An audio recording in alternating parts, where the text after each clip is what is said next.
السلام عليكم ورحمة الله وبركاته. ازيكم يا شباب؟ اخباركم ايه؟ يا رب تكونوا بخير.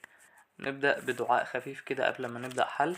بقولك اللهم إنا نتبرأ من حولنا وقوتنا ونلتجئ إلى حولك وقوتك. اللهم أعنا ولا تعن علينا، اللهم انصرنا ولا تنصر علينا، واهدنا ويسر الهدى لنا.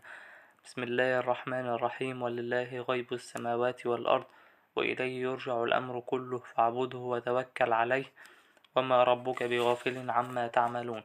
السؤال الأول بيقولك ال Autonomic Nervous System والريسبتورز.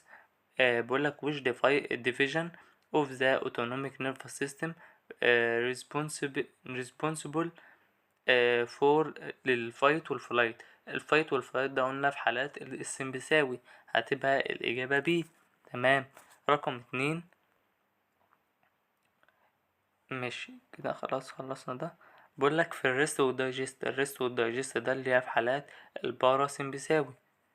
حالات الريست والدايجست هتبقى الباراسمبثاوي، الباراسمبثاتيك ديفيجن هتبقى اللي هي الإجابة سي.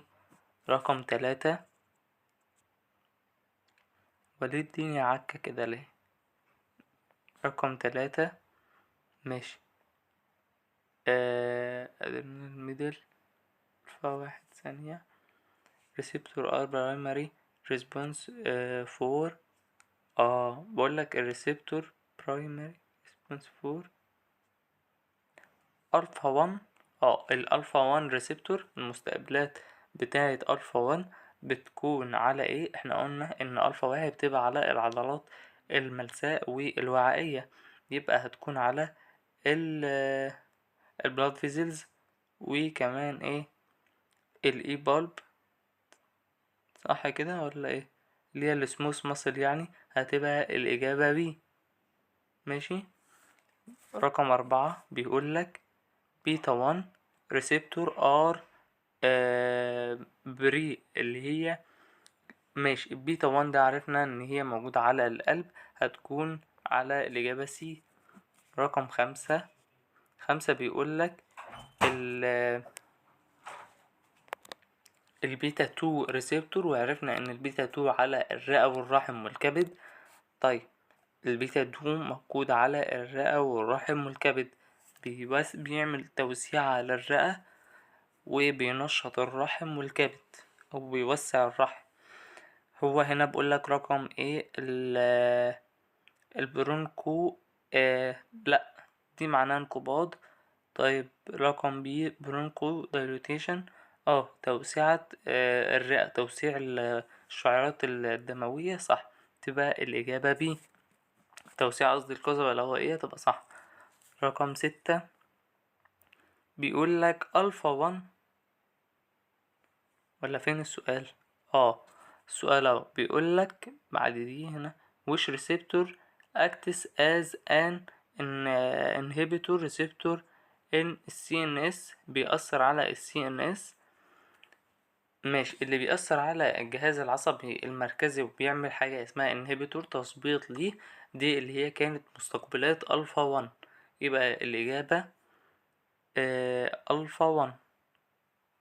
المفروض ايه؟ صح كده، ألفا 1. ثواني يا شباب عشان ال PDF ده غلط.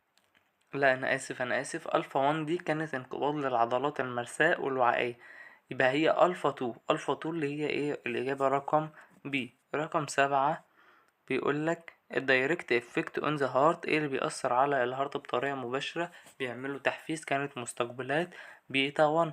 يبقى الإجابة بيتا 1 ريسبتور. فين بيتا 1 ريسبتور؟ اهي الإجابة رقم سي. رقم 8. رقم 8.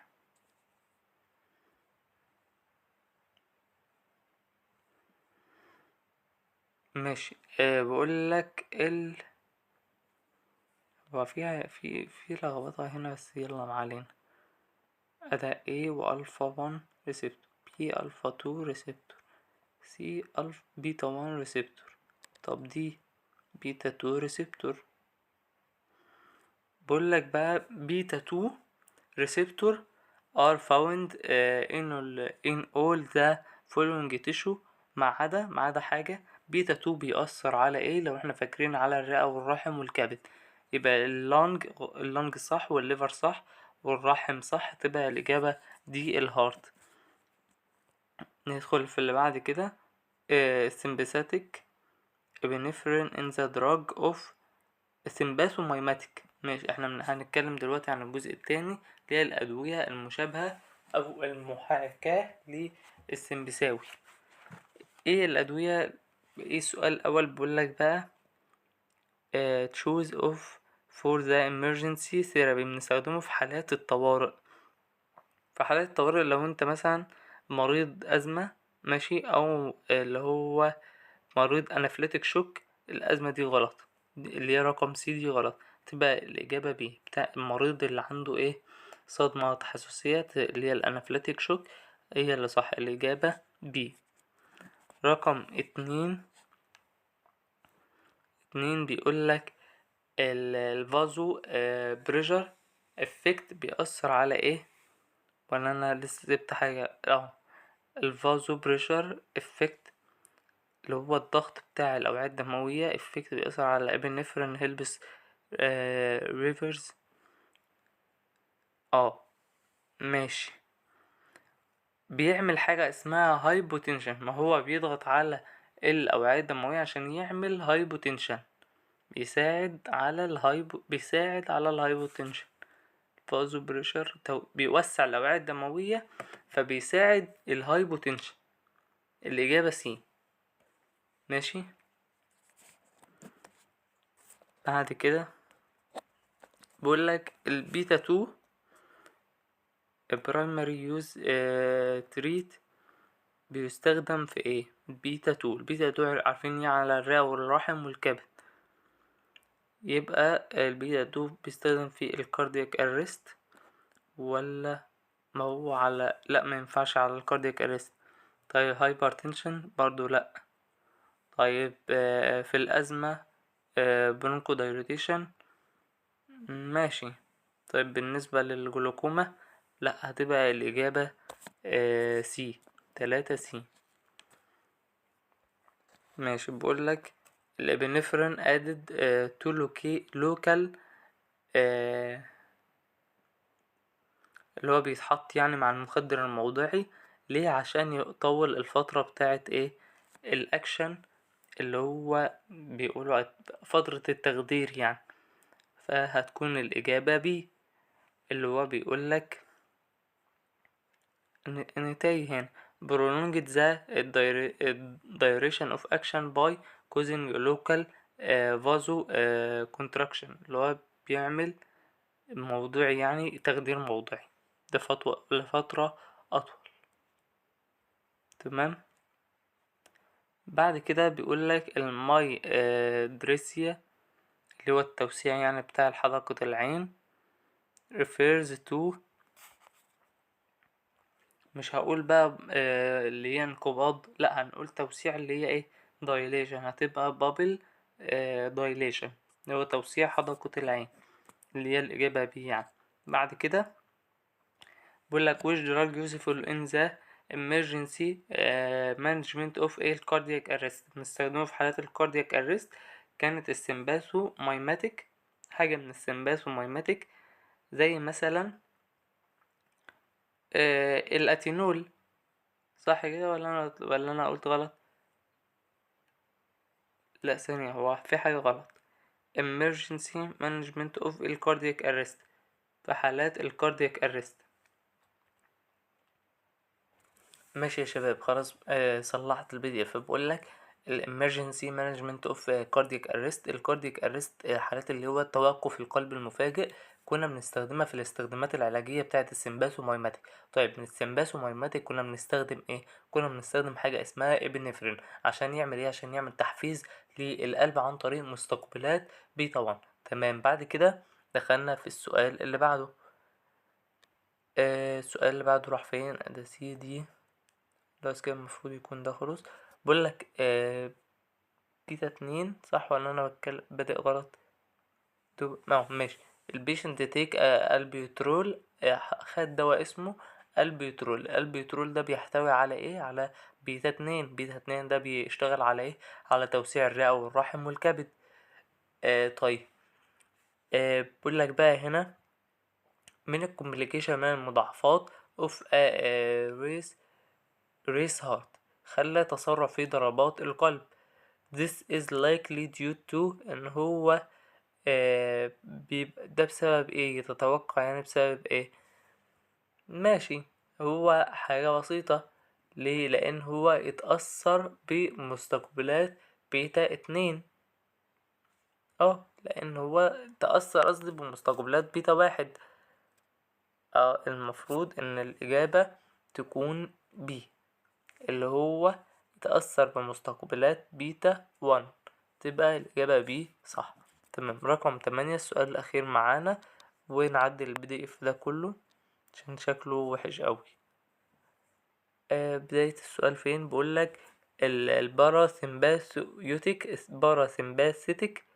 باراسمباثيك ماشي. response what is a contraindication for adding epinephrine to local anesthesia، اللي هو المخدر الموضعي عشان يطور اللونج بتاع الانستيزيا المخدر. ماشي، بقولك بقى من الكونترا انديكيشن، من المواد patient with a cold لأ. طيب، مع الكاردياك patient مريض القلب مينفعش يديله ابنفرين. الأزمة patient لأ. هتبقى الكاردياك patient، هتبقى الإجابة هتكون بي. هعدل الPDF وارجع لكم تاني ان شاء الله. مش هيكمل بقى ايه الاسئله معانا 10 دقايق. ماشي يا شباب، بيقولك ايه بقى؟ جزئيه 3 بقى. بقولك السمباثوليوتيك دراج وورك باي. السمباثوليوتيك دي اللي هي الادويه المضاده للسمبثاوي، بتعمل ازاي؟ ان هي بتعمل بريفنتنج للساينسز اند ريليز نورابينفرين فروم ريسبتور، ان هو بيوفر النورابينفرين اللي هو عكس الابنفرين عن طريق المستقبلات بتاعته. هتكون الاجابه بي. طيب، اللي بعده بيقول لك the fight flight response which of following is اللي هو الفايت والفلايت ده اللي هو بتاع حالات الخطر. which of following selective بيتا 1 بلوكر. selective بيتا 1 بلوكر. البيتا 1 بلوكر دي كانت بتعمل ايه؟ فاكرين الصورة ساعة ما قلنا ان هي بتعمل بتقلل وبترفع وحاجات من دي، يعني اللي انا كنت وريتها لكم. ما كان في واحدة بيتا 1 بلوكر والتانية بيتا 2 بلوكر. يبقى بيتا 1 اللي بيعمل عليها الاتينول اللي هي الإجابة سي. تمام. اللي بعده بيقول لك البروبانول ماشي is classified as a ماشي. البروبانول عارفين ان هو طبعا طبع النون سيلكتيف بيتا 1 او بيتا 2 بلوكر. البروبانول تبع البيتا 1 او بيتا 2 بلوكر، صح كده. طيب، رقم 4 بيقولك البيتا بلوكر are used to treat all this cardiovascular condition. كل الحالات بتاعت الكارديوفاسكولار دي ما عدا حالة واحدة من التلاتة دول. ماشي، هو بيقولك في حالات الهايبرتنشن البيتا بلوكر بتتدخل في حالات الهايبرتنشن عشان يقللها. طيب، الحالات الذبحة الصدرية برضو بيقلل. مايوكارديوم فراكشر بيقلل. طب في حالات الهايبوتنشن لا، تبقى الإجابة دي. تمام. بعد كده بقولك therapeutic use for بيتا 2 بلوكر. البيتا 2 بلوكر بيستخدم في علاج ايه؟ طيب، البيتا 2 نفتكر انه اصلا كان شغال على ايه؟ كان بيشتغل على انه يوسع الرئة والرحم وشغال على الكبد. طيب، يبقى البلوكر بيعمل تضيق بقى عكس الكلام ده كله. طيب، السؤال راح فين؟ يبقى بيعمل تضيق في ايه؟ هتبقى الإجابة بي. open angle glaucoma دي اصلا كانت مكتوبة عندنا open angle glaucoma. تاني واحدة باين او تالت واحدة في الجدول، هما كانوا 3. ماشي. بعد كده ان هايبر ثايروديزم. تبع البيتا 1 بلوكر ماشي are used because they بيستخدم في ايه؟ ان هو بيعمل الكارديو بروتكتيف اند الامبروف تيمورز. كانت اخر حاجة في بيتا 1 بلوكر فاكرينها في الجدول، كانوا 3 تحت بعض كده. تمام. رقم 7 بيقولك واير بيتا بلوكر كونترا انديكيتد ان ازمة. في الازمة كان بيعمل ايه؟ ان هو بيعمل كان كوزز برونكو كونترا كونستراكشن باي البلوكر بلوكينج يعني بتاع البيتا 2. تبقى الإجابة صح، بي هي اللي صح. تمام. بيقولك بيقولك بيتا بلوكر ثيرابي كان كوزز. بيتا بلوكر بيعالج ايه؟ ثيرابي كان كوزز علاج لإيه؟ تمام. ريباوند انجل كان البيتا بلوكر كان بيعالج الذبحة الصدرية. ما ينفعش اقول دروب في البلاد بريشر، لا ما خدناش حاجة شبه كده. تبقى الذبحة الصدرية والاريزميا، تبقى الإجابة بي. رقم 9 بيقولك الألفا بلوكر آه كان كوزز وش سايد افكت. ايه هي الآثار الجانبية بتاعة الألفا بلوكر؟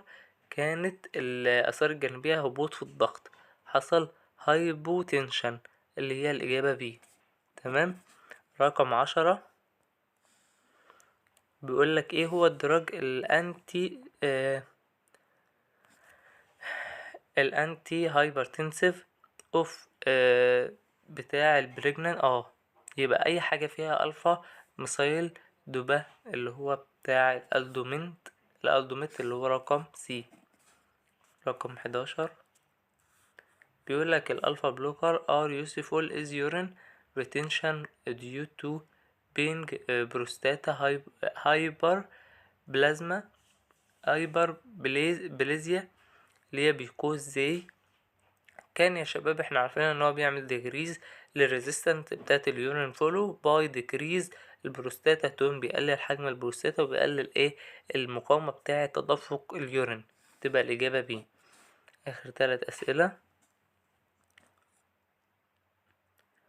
بيقولك تبع النيرسينج اسسمنت كير، بيقولك بيفور ادمنسترنج اند اللي هو الادرينرجيك انتي the nurse should especially بيعمل حاجة خاصة. من المشاكل اللي انا كنت بتجنبها او ان انا كنت بشوفها من الهيستوري بتاعت البيشنت، لو هو مريض ازمة، مريض ربو، او مريض هارت بلوك اللي هو عنده جلطة في القلب ولا حاجة، اللي هي الاجابة بي. اخر سؤالين بقولك only بقولك ايه هو المونيتور بنراقب ايه بتاعت الهايبوتنشن nurse should assess blood pressure. ماشي. بقولك انت بتعمل بلاد بريشر في اللي هو في اي وقت. كان مكتوب في قلب البي دي اف، كان بيقولك فيريوسز بوزيشن دي اللي هي ايه على جميع الاحياء، واقف قاعد نايم زي ما هو عايز يعني. هتبقى الاجابه بي، مش زي ما هو عايز لا، بتقيسها كل شويه في اوضاع مختلفه يعني. سؤال كمان كان موجود في النيرسينج، هما السؤالين يعني التلات اسئله دول هما اللي بيجوا على النيرسينج بس، فعشان كده حبيت اسيبهم ايه للاخر خالص. بقول لك this condition بتاعت this containing بتاعت الكرونيك بيتا بلوكر ثيرابي. عشان تسيب البيتا بلوكر دي، عشان تبطل اخد الدواء ده، لازم على الاقل خالص توقفه بعد اسبوعين 2 week، اللي هو ازاي على مدار اسبوعين عمال تقلل في الجرعة عشان تتخلص منه خالص. يبقى الاجابة سي. انا كنت سجلت مراجعة للمحاضرة، بس بعد ما سجلتها لقيت في صوت تاني في قلب المحاضرة، في 2 بيشرحوا، فقلت لأ خلي الأسئلة بس وإن شاء الله إن عرفت أوفر لكم مراجعة ليها هوفرها لكم، والأسئلة ما شاء الله شاملة كل حاجة، شاملة كل النقط اللي في المحاضرة ومش مفوتة ولا نقطة. الإجابات هي للي عايز يتأكد من أي حاجة. ودمتم في أمان الله وربنا معاكم يا رب. كل دي إجابات. والسلام عليكم ورحمة الله وبركاته.